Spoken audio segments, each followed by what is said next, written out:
El Paleolítico Medio es el segundo de los periodos en que está dividido el Paleolítico, la etapa inicial de la Edad de Piedra. Se caracteriza por el predominio de una tradición lítica denominada musturiense, que utiliza la técnica de talla llamada método Levallois o modo técnico 3, que consiste en obtener una o varias lascas de forma predeterminada. Es un periodo mucho menos extenso que el del Paleolítico Inferior y abarca aproximadamente entre los años 300.000 antes del presente al 30.000 antes del presente. El Paleolítico Medio coincide con la mayor parte del Pleistoceno Superior, hasta más o menos la mitad de la última glaciación, la de Wood, Wisconsin. Es también la época del hombre de Neandertal, que desde Europa se extendió por Oriente Próximo y buena parte de Asia Central.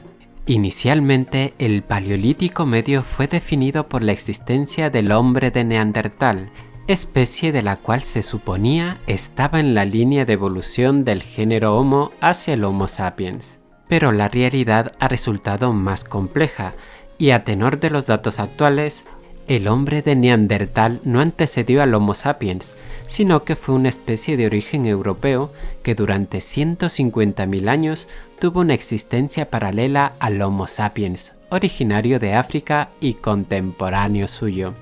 Se ha encontrado en el valle del río Omo, al sur de Etiopía, un fósil de Homo sapiens, denominados hombres de Kivich, que data de hace 195.000 años.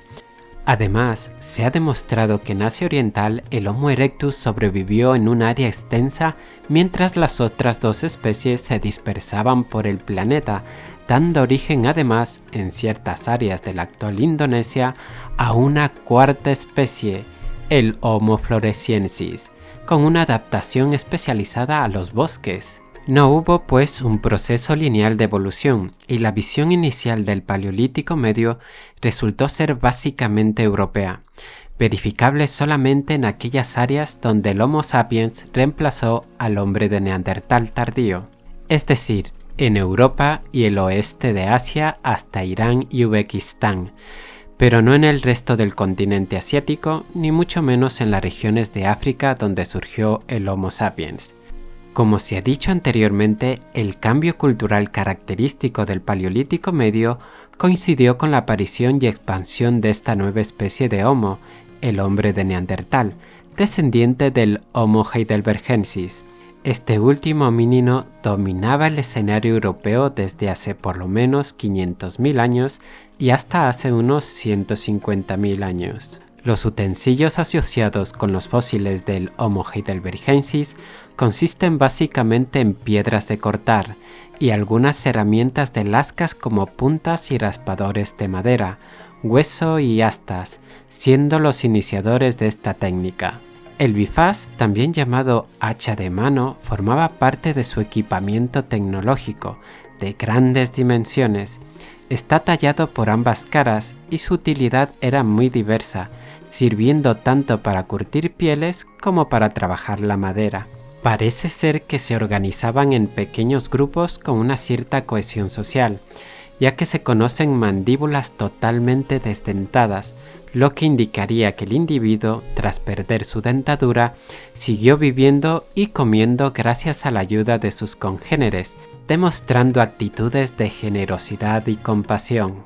No hay dudas acerca de sus capacidades para cazar, ya que se han encontrado lanzas de madera de 400.000 años de antigüedad en Schöningen, asociadas a esta especie y a diversos mamíferos cazados. También se ha detectado una conducta diferencial a la hora de tratar los cadáveres, como lo prueba el yacimiento de la Cima de los Huesos, sitio arqueológico de Atapuerca en España, en el que se hallaron una gran cantidad de fósiles que pertenecen al menos a 28 individuos, interpretado como un acto funerario consciente y ritualizado realizado hace unos 300.000 años. En África es evidente un cambio en el trabajo de las herramientas datadas a partir del 600.000 antes del presente. Son menos gruesas, más simétricas y mejor pulidas con respecto a las anteriores de características achelenses. Estos cambios coincidirían con la datación de 630.000 años antes del presente estimada para el espécimen fósil encontrado en Bodo. Actualmente se discute si este individuo africano pertenecería a Homo heidelbergensis o si sería diferente y se trataría de un Homo rhodesiensis, especie de la cual se han encontrado otros restos en una docena de lugares en África, cubriendo el periodo entre los 630.000 años y los 160.000 años antes del presente.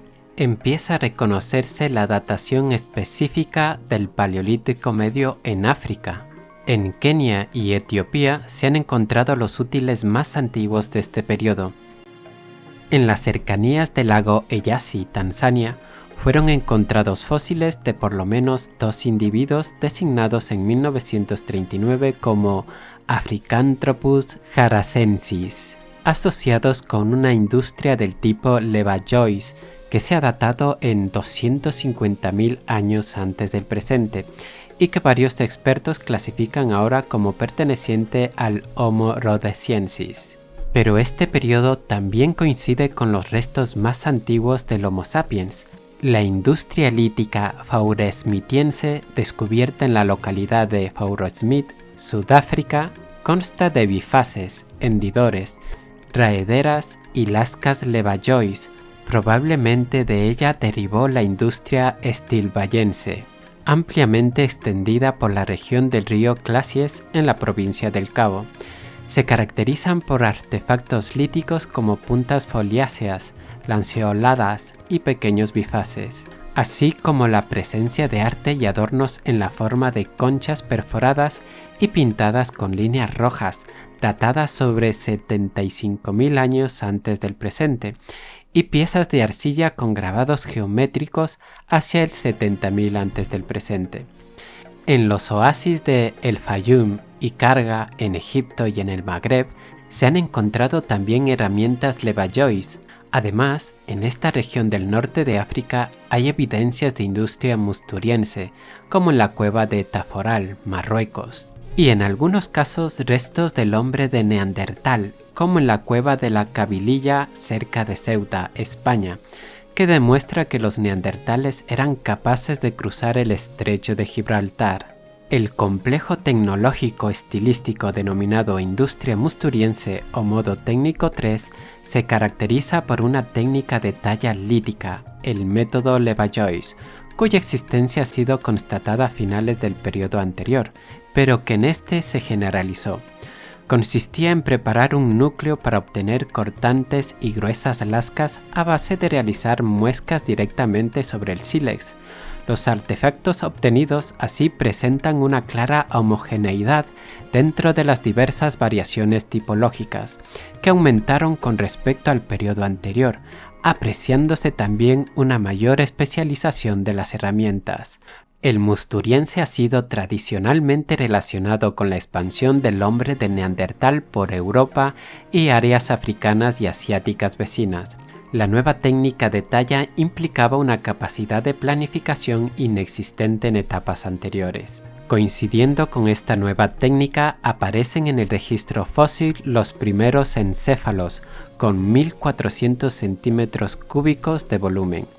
También se detecta una cierta continuidad tecnológica con diversas variantes regionales entre Europa, África y Asia hasta la actual India, lo que supondría la existencia de contactos culturales a través de estos continentes, y quizá también genéticos, ya que las poblaciones humanas debían de ser tan pequeñas que tendrían que formar ocasionalmente agrupaciones mayores con el objeto de intercambiar hombres o mujeres entre sí para equilibrar sus poblaciones.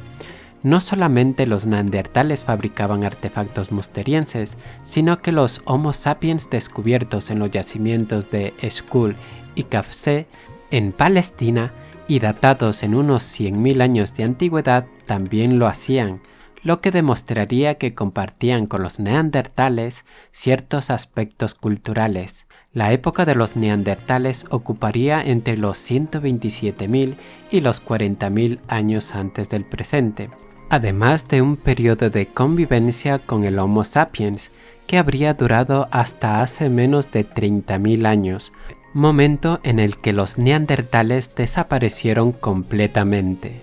Los neandertales medían entre 1,60 y 1,70 metros de media. Su tronco era ancho, con grandes caderas pero cortos antebrazos y piernas, pesando un promedio de unos 70 a 80 kilogramos. Tenían unos prominentes arcos supraorbitarios, la frente plana, el cráneo proyectado hacia atrás, una gran cavidad nasal, potentes mandíbulas, huesos de la cara y nariz formando una cuña y carecían de mentón. Su capacidad encefálica estaría en 1500 centímetros cúbicos de media, por tanto mayor que la del Homo sapiens. No eran altos pero sí musculosos. El color de su piel sería muy blanco, ya que evolucionaron en latitudes altas. Es posible que fueran capaces de poseer un lenguaje hablado, ya que un fósil hallado en la cueva de Quevara, Palestina, presenta un hueso hyoides, el que soporta la laringe, de tipo moderno. Estudios genéticos efectuados sobre los restos de la cueva del Sidrón, en Asturias, España, han aportado como evidencia el gen que nos permite hablar a nosotros, el FOXP2. Su desarrollo fisiológico era similar al del Homo sapiens, naciendo con una madurez parecida y creciendo de manera igual. Aparte de nuestra propia especie, el mayor número de fósiles conocidos del género Homo corresponden al hombre de Neandertal, al menos 206 ejemplares, pero no todos completos. Muchos de ellos muestran enfermedades y traumatismos a los que no habrían podido sobrevivir sin la ayuda del grupo al que pertenecieron. Esta relativa abundancia motivó a Eric Trinkaus a elaborar un estudio paleodemográfico en el cual se observó que más del 40% había fallecido antes de los 5 años, un 25% entre los 20 y los 40 años y solo un 6% después de los 40 años, teniendo una esperanza de vida al nacer de menos de 30 años. Esta alta mortalidad sería la consecuencia de unas condiciones de vida muy duras y estaría compensada en parte por una alta natalidad. Estos datos son criticados porque se trata de individuos pertenecientes a regiones muy diferentes y que vivieron en épocas separadas entre sí por miles de años. Además, hay investigadores como Juan Luis Arzuaga que creen que los grupos neandertales serían muy móviles y sus estancias en las cuevas limitadas en el tiempo, teniendo en cuenta que todos los fósiles menos 4 fueron encontrados en cuevas. Entonces el registro del que disponemos estaría muy sesgado. Los neandertales compartían el territorio con una fauna muy diversa, que según los restos hallados en el yacimiento de la Cueva de los Casares, Guadalajara, España, se correspondería con la de un clima de montaña relativamente frío. Marmotas, castores, jabalíes, ciervos, caballos, rinocerontes de estepa, linces, leopardos, leones, lobos, hienas manchadas, osos pardos y osos de las cavernas. Con todos estos depredadores, los neandertales tendrían que competir para conseguir su alimento. Serían cazadores potentes y dotados de una gran fortaleza física, que utilizarían lanzas de madera con puntas líticas y trampas. Practicarían una caza poco selectiva y oportunista, sin desdeñar las posibilidades que les brindara una carroña, tal y como actualmente ocurre todavía con algunos pueblos de cazadores-recolectores, como los Hadza, en Tanzania central. Las presas vivas, las carroñas y lo que obtuvieran mediante la recolección serían para ellos alternativas alimentarias complementarias. Dominaban el fuego y su uso estaba generalizado, lo cual está atestiguado por los abundantes restos de hogares de muchos yacimientos, como la mencionada Cueva de Quevara o el Abric Romaní en Barcelona, España. Enterraban a sus muertos en cuevas de manera consciente y planificada, acompañándolos en algunos casos de lo que se ha interpretado como ofrendas, como pueden ser restos animales, instrumentos líticos, flores o polvo de matita. Aunque no todos los investigadores están de acuerdo, se les adjudican comportamientos simbólicos y funerarios, con cultos relacionados con sus muertos o con el cráneo de los osos. En yacimientos como el de Carapina, Croacia, se han detectado prácticas de canibalismo.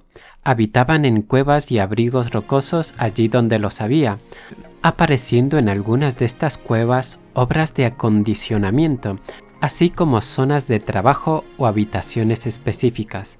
También construían campamentos al aire libre cerca de áreas con abundante caza y agua, siendo el más conocido el de Molodova, en Ucrania, donde se excavó una cabaña levantada íntegramente con huesos y colmillos de mamut.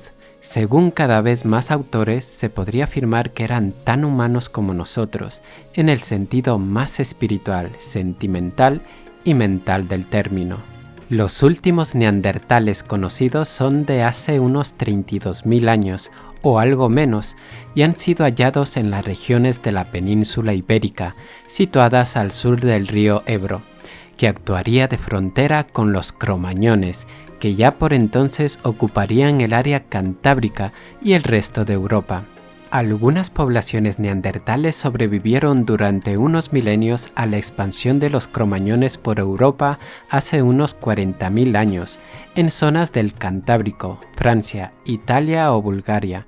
Probablemente, aunque hay autores que no opinan así, a consecuencia de los contactos con Homo sapiens, desarrollaron una industria perteneciente ya al modo técnico 4, denominada por los franceses châtelpeoriense.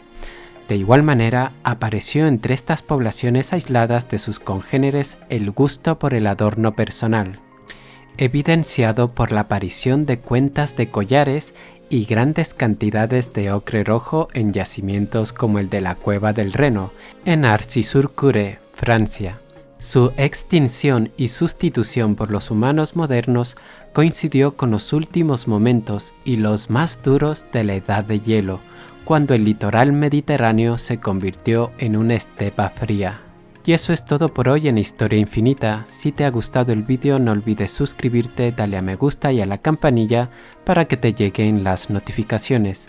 Un abrazo y nos vemos en el próximo vídeo.